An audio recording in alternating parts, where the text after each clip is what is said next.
Our next speaker is a grade 11 student from Concordian International School, Betty Park. Betty is a third cultural kid, or TCK. Her family originated in Korea, born in Thailand, and a citizen of the IB world, where her friends are from different cultures. She will be speaking about what it means to be a third culture kid and how it affects her worldview. Please give a big round of applause for Betty.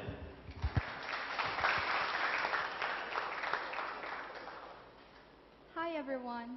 Before I begin my speech, I would like to start with some little interesting facts about myself. When I'm among my ethnic majority, I always feel like I'm the odd one. When I think about the word visa, I think about the visa documents that are stamped on your passport rather than the Visa credit cards you carry around in your wallet. I can speak English, Korean, and some Chinese and Thai. So, what kind of person am I? I could be classified as being a third culture kid.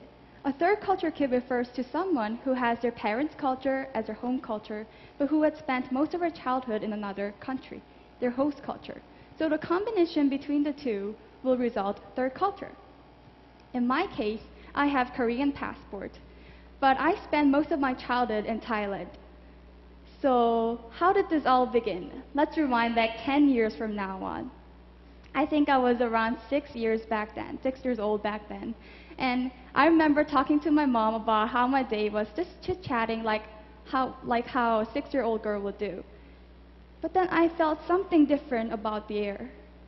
My mom stared right into my eyes and told me that we would have to move to Thailand. Thailand! Well, being a 6-year-old kid, I did not know what Thailand was. So please excuse my ignorance, but this is what I thought Thailand would be like.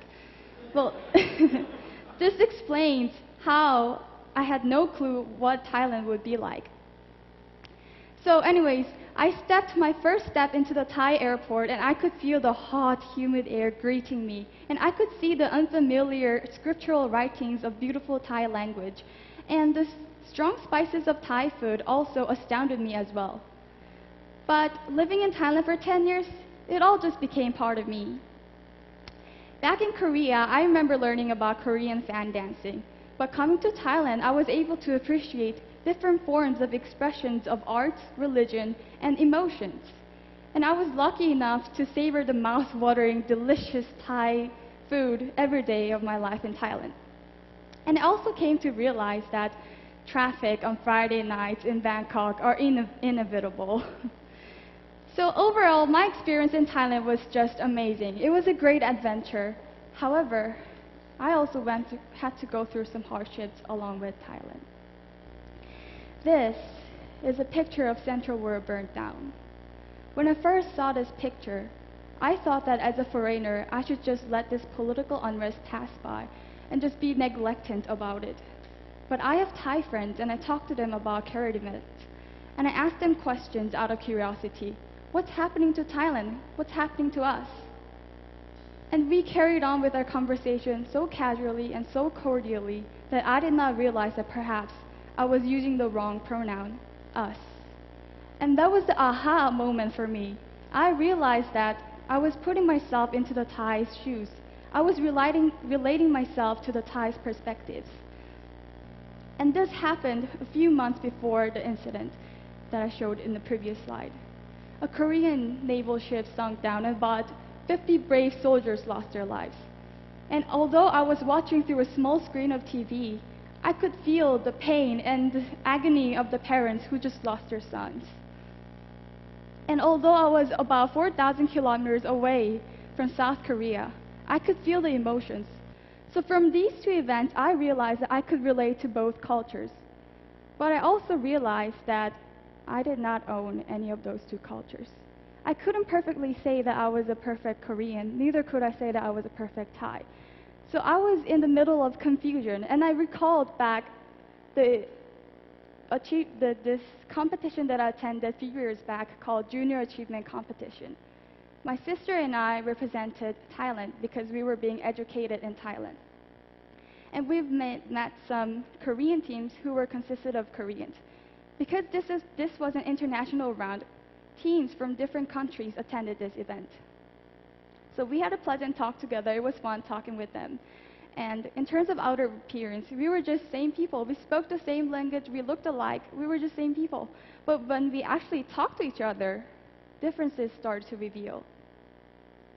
When we talked to each other, we realized that we thought very differently, and the way we viewed the world was quite different.